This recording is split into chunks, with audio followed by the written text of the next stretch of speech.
I found out my girlfriend cheated with my best friend, so I exposed them at his wedding and burned their lives to the ground.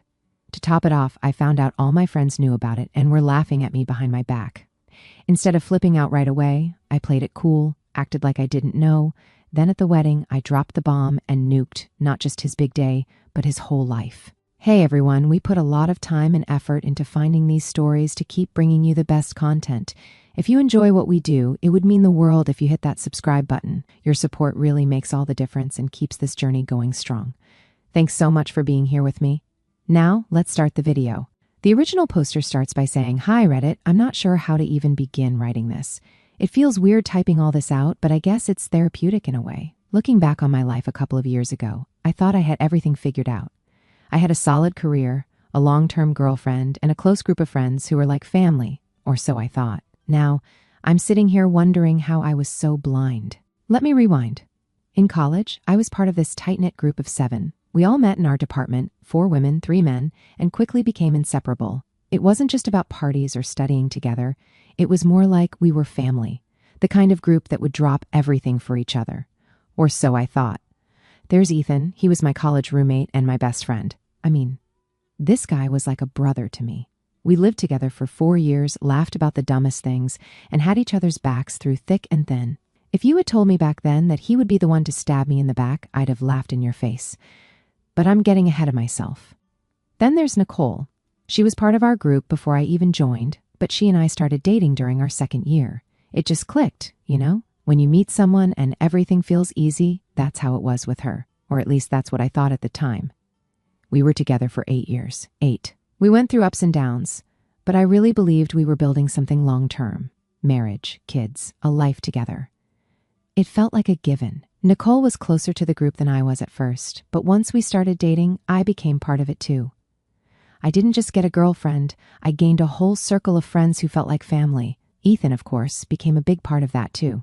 He wasn't as close to everyone at first, but since he was my roommate, he got pulled into the group. Life felt good. We all stayed in touch after college, hanging out regularly, going to weddings, birthdays, and even taking trips together. I thought I had it all, a successful family business that I was managing, a girlfriend who'd been with me through everything, and a best friend who I trusted with my life. But in hindsight, there were cracks I didn't notice. Nicole and I started having issues about a year before Ethan's wedding. I was ready to settle down, get married, start a family, but she kept pushing back. She'd say things like, "I'm not ready yet," or "Let's wait a little longer." At first, I thought maybe she had a point. We were both busy with our careers. But the more I thought about it, the less sense it made. We were practically living like we were married already. We'd been living together for 4 years. Our finances were stable. And I was making more money than I ever had running my dad's office supplies company. Marriage felt like the natural next step, but every time I brought it up, she'd find a reason to stall. She started saying I was pressuring her or that I should focus on my career. What did that even mean? I was already doing great at work. At the same time, I noticed she was going out a lot more without me. She'd stay late at group hangouts, go to parties I wasn't interested in, or spend weekends with friends while I worked. I didn't think much of it because I trusted her after 8 years. Why wouldn't I? Looking back, I realized I was too naive.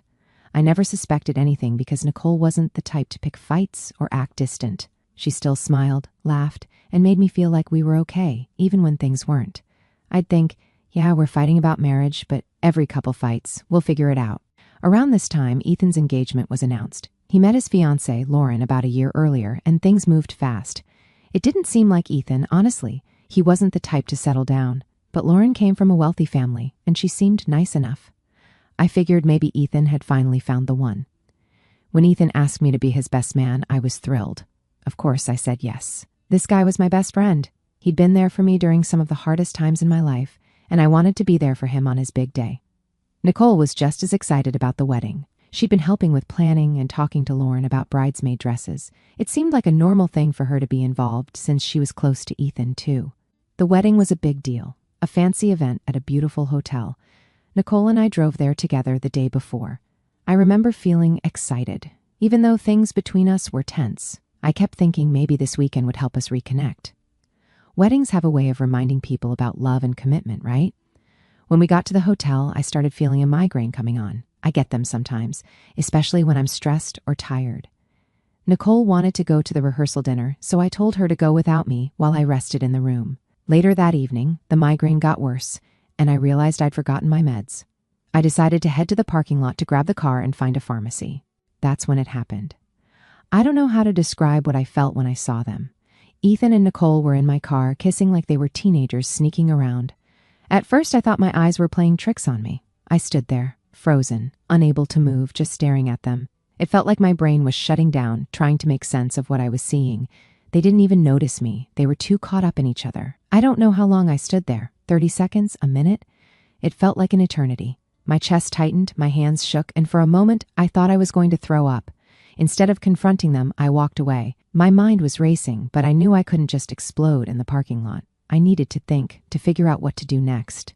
So, I went back to the hotel and sat in my room, staring at the walls.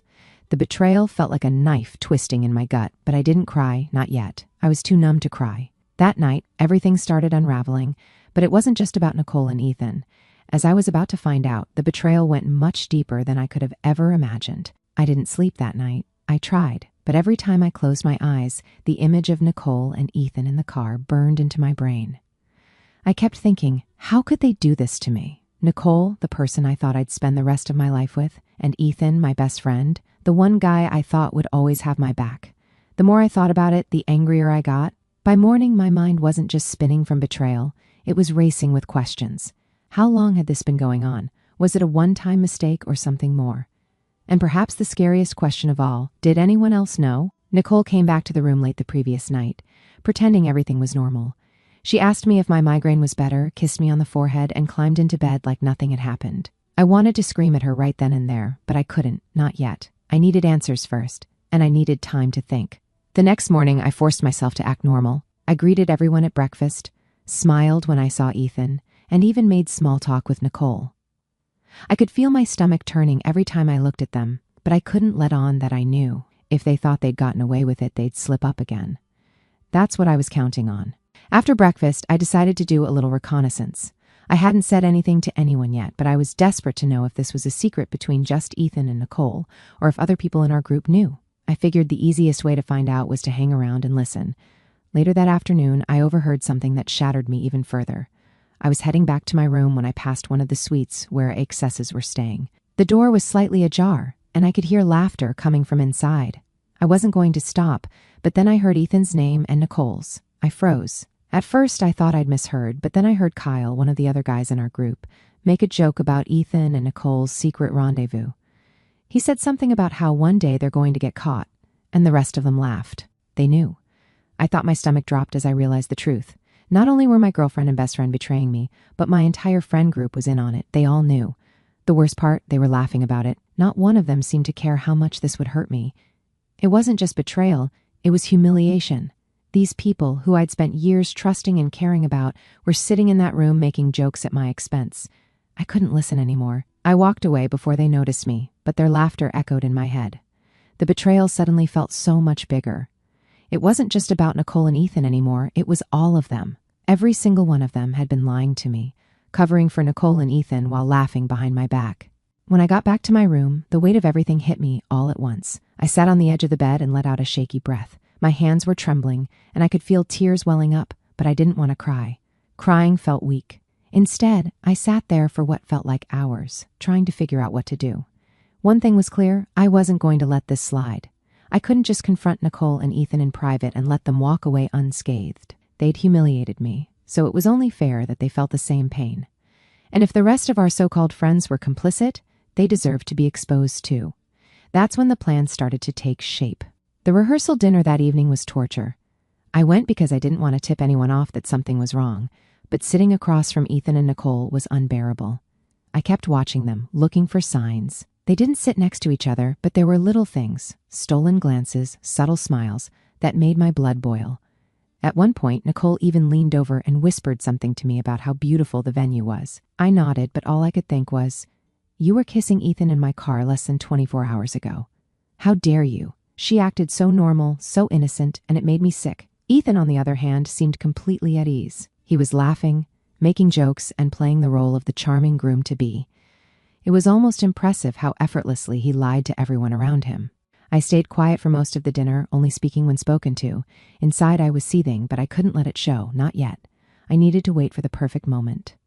That night, back in our room, Nicole tried to cuddle up to me. It took everything I had not to push her away. Instead, I pretended to be tired and rolled over, facing the wall.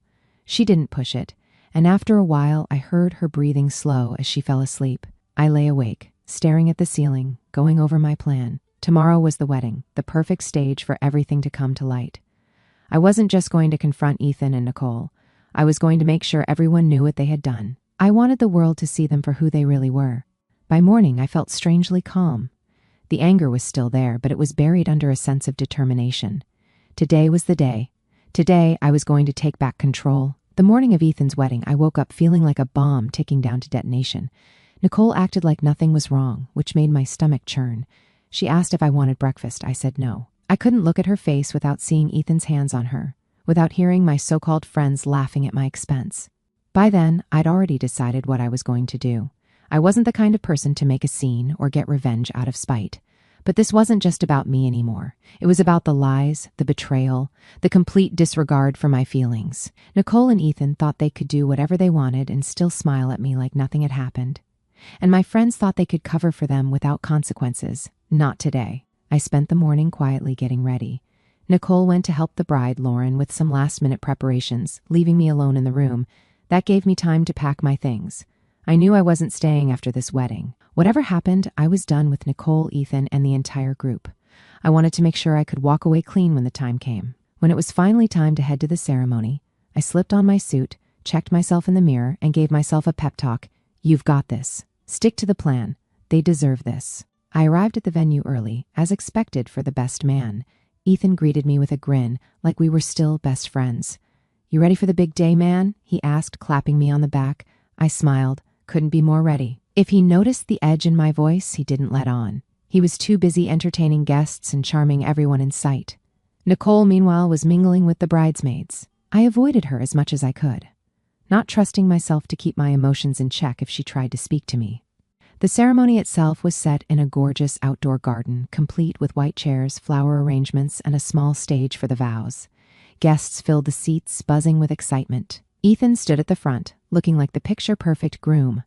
Nicole sat in the second row, right where I could see her. My heart pounded as I waited for the right moment. When the officiant stepped up to begin, I stood. My voice was calm but loud enough for everyone to hear. Before we start, I'd like to say a few words about Ethan. There was a murmur of surprise. This wasn't the usual time for speeches, but Ethan didn't object.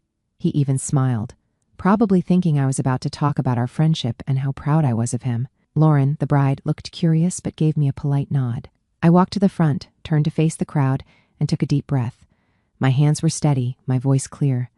I've known Ethan for years. He's been my best friend since college. We've been through everything together, or at least that's what I thought. Ethan's smile faltered slightly. Nicole shifted uncomfortably in her seat. Over the years, I've admired Ethan's charm, his sense of humor, and his ability to keep secrets, I said, emphasizing the last word. The crowd chuckled awkwardly, sensing something was off. Ethan's face turned pale. Last night, I continued, I found out just how good Ethan is at keeping secrets. Turns out, he's been hiding something from all of us, something that I think Lauren and everyone here deserves to know. Lauren looked confused, glancing between Ethan and me. Ethan stepped forward, his voice tense. All right, that's enough. Let's just... I raised a hand to stop him. Let me finish, Ethan. I think you owe it to everyone to hear this. I turned back to the crowd. Last night, I caught Ethan making out with my girlfriend, Nicole, in the parking lot. My car, actually. So, while he's been planning this wedding, he's also been hooking up with someone else's partner. Mine. The gasps from the audience were deafening. Nicole shot to her feet, her face red. That's not true, she shouted, but her voice cracked. Her panic was obvious. Ethan looked furious but also terrified. This is ridiculous. You're just trying to ruin my wedding because Nicole doesn't want to marry you. I ignored them both. It gets better, I said to the crowd. Because not only have Ethan and Nicole been sneaking around, but our mutual friends, this entire group of people I thought I could trust, knew about it. They've been covering for them, laughing behind my back, even making jokes about when they'd get caught. The room was chaos. People whispered, shouted, pointed fingers. Lauren looked horrified. Is this true? She demanded, turning to Ethan. Tell me this isn't true. Ethan stumbled over his words, trying to deny it, but Lauren wasn't buying it. She ripped off her veil and stormed out, leaving Ethan shouting after her. Guests started murmuring, some following Lauren, others staring at Ethan and Nicole in shock. I didn't wait for the fallout. I walked straight off the stage, ignoring Nicole's desperate pleas to stop. "You're crazy. You're ruining everything," she hissed, grabbing at my arm. I shook her off and kept walking. By the time I got to the parking lot, I could still hear the chaos behind me. I got in my car, took a deep breath, and drove away. I drove for hours that night, not caring where I was going. The adrenaline that had carried me through my speech was gone, leaving only exhaustion and a crushing sense of emptiness. My phone buzzed constantly, calls, texts, notifications from social media, but I ignored them all. I wasn't ready to face whatever came next. When I finally stopped, it was at a gas station in the middle of nowhere. I parked, got out, and just stood there for a while, staring at the dark sky. My body felt heavy, my mind a mess of emotions, anger, betrayal, a strange sense of relief. I had done it. I had exposed them. But now what? Eventually, I checked my phone. As expected, there were dozens of missed calls and texts. Nicole had sent the most, her messages starting with, "Please, can we talk? Please, let me explain," before shifting to anger. By the end, she was blaming me. "You're insane for what you did. You didn't have to ruin everything. Do you even realize what you've done to Ethan?" Good. She was upset. She deserved to be. There were messages from Ethan too, though fewer. Most were furious, accusing me of being jealous and vindictive. "You just couldn't handle that Nicole didn't want to marry you, so you tried to ruin my life. Guess what? You didn't just hurt me. You hurt Lauren and my parents too." The rest of my so-called friends had chimed in as well. Some were furious at me for airing dirty laundry in public. Others were apologetic, claiming they didn't know the full story, as if that excused their complicity. I didn't respond to any of them. I wasn't ready. Instead, I got back in my car and drove to my parents' house. I hadn't been there in months, but I needed the comfort of people who actually cared about me. When I arrived, my mom took one look at my face and knew something was wrong. She didn't ask questions, just hugged me and told me I could stay as long as I needed. The next morning, the fallout started in full force. Nicole called again, but I let it go to voicemail. This time, she sounded desperate. "Please, can we just talk? I know you're mad, but we've been together for 8 years. Don't throw that away over one mistake. I need to explain." Her words made me laugh bitterly. One mistake? No, this wasn't a mistake. It was a choice, a series of choices made over who knows how long. She hadn't just betrayed me. She'd done it repeatedly, knowingly, and with my best friend. There was no coming back from that. Ethan's texts were more of the same, angry accusations and weak justifications. "You had no right to do that. You could have handled this privately, but no, you had to humiliate me in front of everyone. You're just bitter because Nicole doesn't love you anymore." For a moment, I felt a flicker of doubt. Had I gone too far? But then I remembered the laughter I'd overheard, the smug looks on their faces when they thought I didn't know. No, I hadn't gone too far. If anything, they deserved worse. By day 2, the silence from Lauren's side was broken.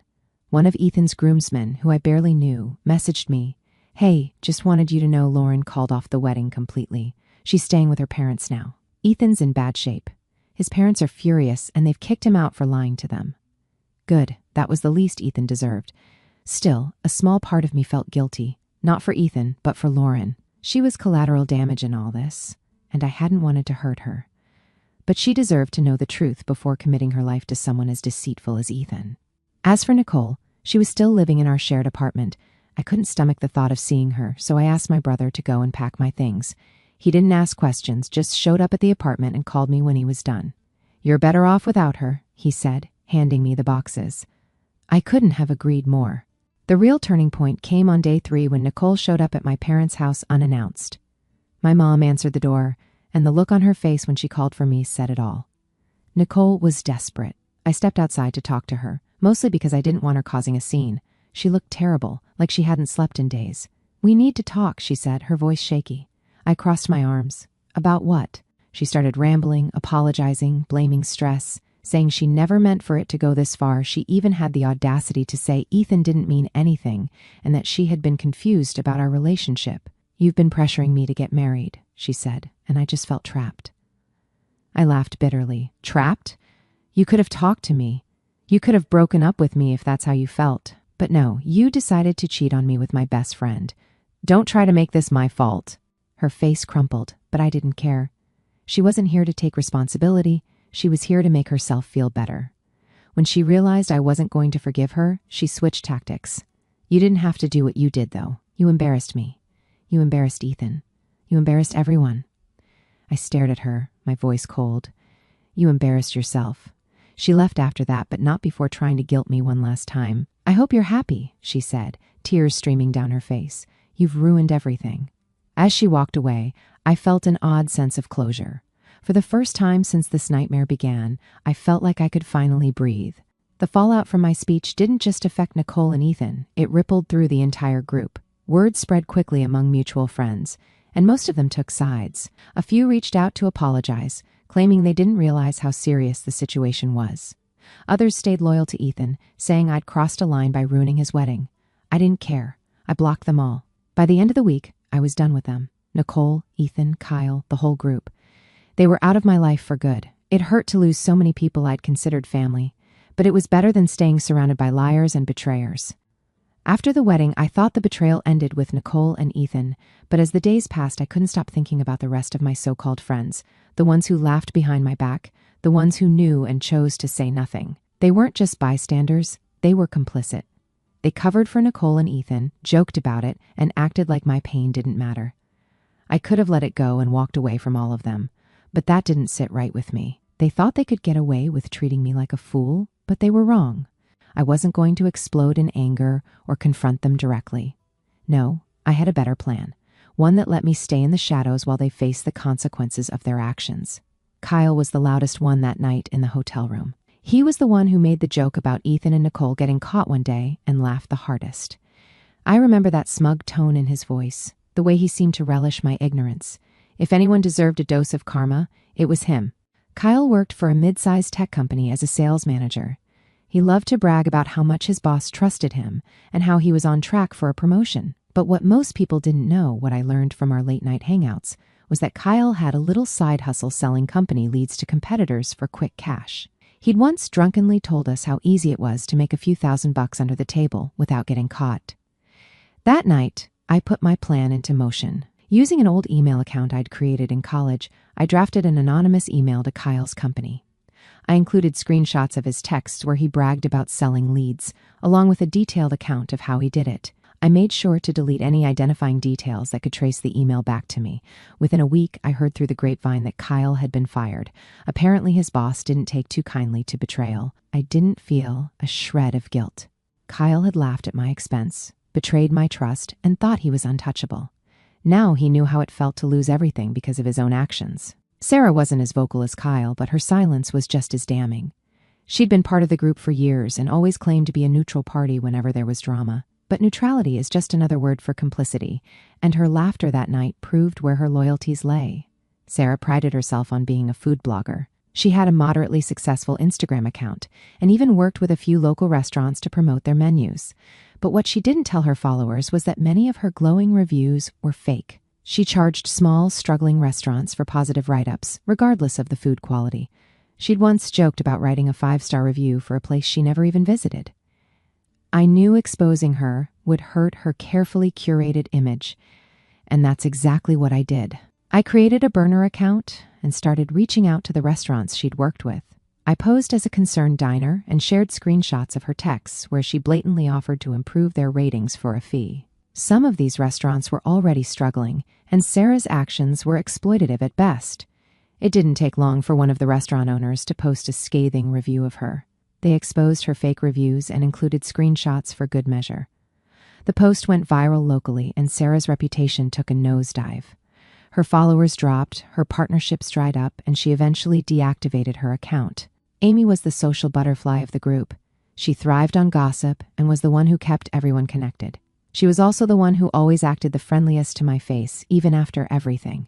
But that night in the hotel room, I heard her loud and clear. She wasn't laughing as much as Kyle or Sarah, but she didn't stop them either. Amy worked as a marketing consultant, and her reputation was everything. She loved to name-drop her high-profile clients and brag about the events she helped organize. But there was one thing she never talked about, the fake degree she used to get her foot in the door. Back in college, Amy had confessed to me in a moment of vulnerability that she dropped out halfway through her program, but had a friend forge a degree for her so she could apply for jobs. She'd been skating by ever since, relying on charm and luck to climb the ladder. I waited until she posted about landing a new client, one of the biggest accounts of her career. Then I sent an anonymous email to her employer, complete with links to public records showing she never actually graduated. It didn't take much to connect the dots.